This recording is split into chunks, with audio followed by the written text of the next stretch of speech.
नमस्कार सभी को। नमस्कार, मैं डॉक्टर कविता नोनिया और आज की शॉर्ट वीडियो में मैं आप सभी के समक्ष लेकर के आई हूं लेखक की पंचायत में महत्वपूर्ण लेखक जो गद्य के जनक, जिनको आधुनिक काल का जनक कहा जाता है, जिनको नव जागरण के पितामह के स्वरूप में जाना जाता है, जो पुनर्जागरण के प्रतिष्ठापक के स्वरूप में हमारे सामने आते हैं और जिनकी ये उपाधि है भारतेंदु। ठीक है, भारतेंदु जो है वो इनकी उपाधि के स्वरूप में जानी जाती है और हरीशचंद्र जो है वो इनका मूल नाम है। भारतेंदु जिसका अर्थ ही है भारत का इंदु अर्थात भारत का चंद्रमा।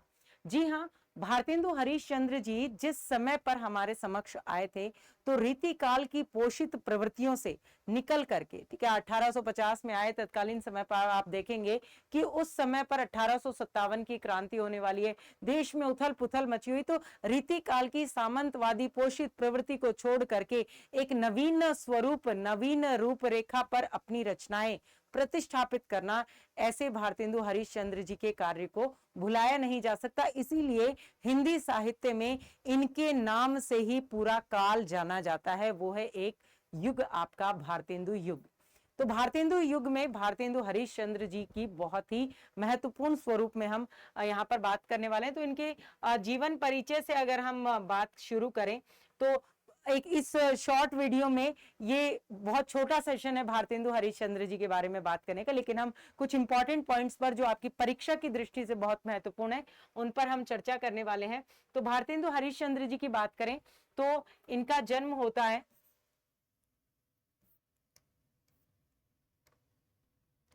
भारतेंदु हरीशचंद्र जी की बात करें तो भारतेंदु जो है वो इनकी उपाधि है जो तत्कालीन समय पर काशी के पंडितों विद्वानों के द्वारा जो है वो दी गई थी, भारत का इंदु।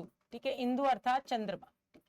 हरीशचंद्र जो है वो इनका मूल नाम, हरीशचंद्र जो है वो इनका मूल नाम रहा और इनके पिताजी का नाम, इनके पिता का नाम गोपाल दास, गोपाल गिरधर दास, गिरधर के नाम से जो है वो ये अपनी रचनाएं जो है वो लिखा करते थे। भारतेंदु जी की बात करें तो ये ब्रज भाषा में पद्य लिखा करते थे और गद्य के लिए इन्होंने खड़ी बोली भाषा को चुना था। ठीक है, जो महत्वपूर्ण योगदान इनका खड़ी बोली के विकास में मिलता है। ठीक है, पद्य ब्रज भाषा में ये रसा उपनाम से लिखा करते थे। अगर हम बात करें तो ये वल्लभ संप्रदाय के वल्लभाचार्य जी के जो पुष्टि मार्ग सिद्धांत है, पुष्टि मार्ग में दीक्षित भी हुए थे। ठीक है, पुष्टि मार्ग में ये दीक्षित भी हुए थे। ठीक है, तो काव्य के स्वरूप में, पद्य के स्वरूप में इनकी बहुत सारी रचनाएं जो आप देखेंगे, प्रेम नाम से शुरू होती हुई प्रेम मलिका है, प्रेम सरोवर है, इस स्वरूप में इनकी बहुत सारी रचनाएं हैं। बहुत सारी इन्होंने कुछ पैरोडी भी रखी, लेकिन इनका जो महत्वपूर्ण योगदान खड़ी बोली को लेकर के हमें मिलता है, गद्य को लेकर के हमें मिलता है, वो बहुत ही इंपॉर्टेंट है, सबसे महत्वपूर्ण। क्योंकि भारतेंदु हरीशचंद्र केवल कवि नहीं थे। ठीक है, ये जो कवि वाला हमने पोर्शन की बात की है तो सिर्फ कवि नहीं थे, वो क्या थे भाई, पत्रकार भी थे, ठीक है, निबंधकार भी थे, नाटककार भी थे, आलोचक भी थे, साहित्यकार। साहित्य लेकर, साहित्य में आपके दोनों स्वरूप जो है वो आ जाते हैं, गद्य और पद्य दोनों को मिलाकर के जब हम बात करते हैं। अगर हम इनके पत्रकारिता वाले स्वरूप की बात करें तो ये महज वैसे तो 7 साल के थे जब इन्होंने अपनी सबसे पहली पंक्तियां लिखी और अपने पिताजी से महाकवि होने का आशीर्वाद जो है वो प्राप्त कर लिया था। उसके बाद में पत्रकारिता के स्वरूप में मात्र 18 साल की उम्र में, ठीक है, जब ये 18 वर्ष के हुए, यानी कि 1868 में इन्होंने पत्रिका का संपादन किया। वो थी मासिक पत्रिका कवि वचन सुधा,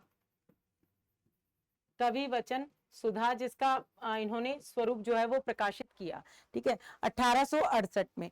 उसके बाद में इन्होंने जो दूसरी पत्रिका निकाली वो 1873 में जो आती है, ये भी आपकी मासिक पत्रिका थी, मासिक पत्रिका के स्वरूप में आती है हरिश्चंद्र चंद्रिका।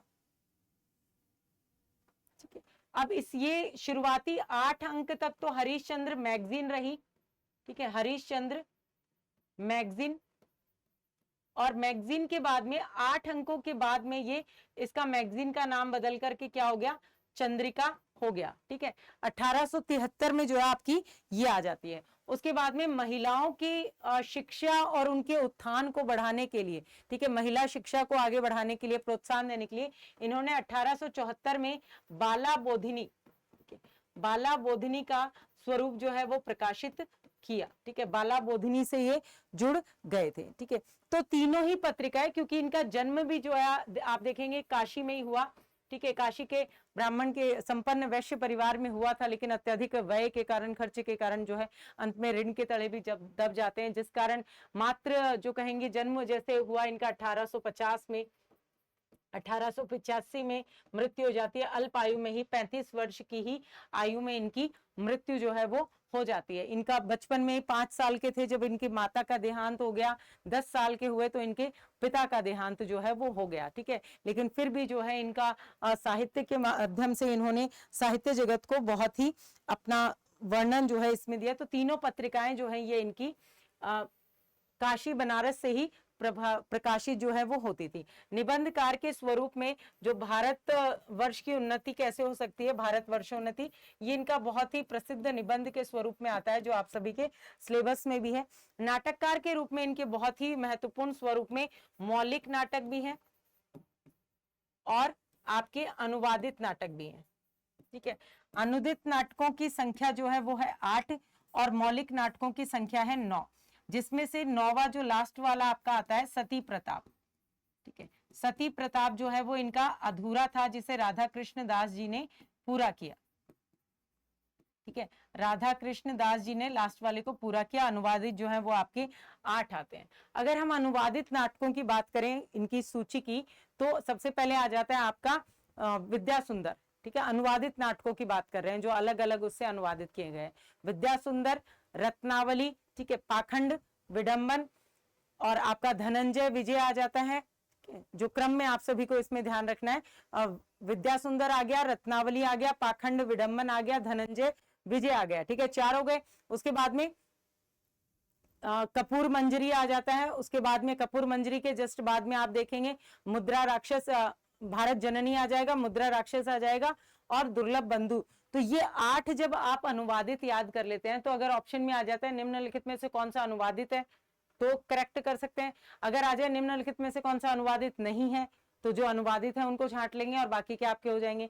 इसी तरह से जब आप इनके मौलिक नाटकों की बात करते हैं, तो सबसे पहला मौलिक नाटक आता है इनका वैदिक हिंसा, हिंसा न भवती, ठीक है। इंपॉर्टेंट नाटक है आपके वैदिक हिंसा, हिंसा न भवती जो है वो इनका सबसे पहला नाटक इसके अंतर्गत आ जाता है। वैदिक हिंसा, हिंसा न भवती के बाद में जब आप इनके दूसरे नाटक की बात करते हैं जो इसी स्वरूप में, इसी क्रम में, वैदिक हिंसा, हिंसा न भवती जो है ये पशु बलि के विरोध में, ठीक है, हिंसा को मिटाने के लिए, पशु बलि जो उस समय पर होती थी उसके विरोध में लिखा गया था। सत्य हरिश्चंद्र जो इनका दूसरा मौलिक नाटक आता है। तीसरा श्री चंद्रावली जो इनका तीसरा आता है। प्रेम जोगिनी जो है वो इनका चौथा जो मौलिक नाटक आपका आ जाता है। उसके बाद में आप देखेंगे विशेष से विषौषधम आ जाता है, भारत दुर्दशा आ जाता है, अंधेर नगरी आ जाता है, सती प्रताप जो लास्ट में आपका अधूरा है, उससे पूर्व नील देवी आ जाता है जो इनका महत्वपूर्ण स्वरूप में। तो ये वो नाटक हैं जो इनके महत्वपूर्ण स्वरूप में मौलिक और अनुवादित, ठीक है। अनुवादित होने के बाद में भी भाषा के स्वर, कोई बांग्ला से किया गया, कोई संस्कृत से किया गया, लेकिन किसमें किए गए, खड़ी बोली में। खड़ी बोली के जो प्रचार प्रसार के लिए इन्होंने भारतेंदु मंडल की स्थापना की और बहुत महत्वपूर्ण योगदान जो है भारतेंदु जी का हमें इस युग में देखने को मिलता है, विभिन्न काव्य और आपके गद्य के माध्यम से। तो इसी तरह से इन्होंने अन्य रचनाकारों को भी बहुत प्रेरित किया और योगदान उनका जो है वो रहा तो इसी तरह के और भी महत्वपूर्ण, अगर हम कहें, रचनाकारों के जीवन परिचय और उनके रचनात्मक परिचय के बारे में आप सभी हमारे साथ जानना चाहते हैं तो हमारे YouTube चैनल को सब्सक्राइब कर लीजिए, जो आप सभी को यहाँ पर दिखाई दे रहा है। और आप किस राइटर के बारे में, किस कवि के बारे में, किस लेखक के बारे में, किस रचनाकार के बारे में जानना चाहते हैं तो कमेंट सेक्शन में बताइएगा। तो अगला शॉर्ट वीडियो हम लेकर के आएंगे उन्हीं के ऊपर, ताकि एक महत्वपूर्ण फीचर्स जो है हर कवि के, हर राइटर के आपके दिमाग में आ जाएं कि ये चीजें तो हमारे को टिप्स पर होनी चाहिए।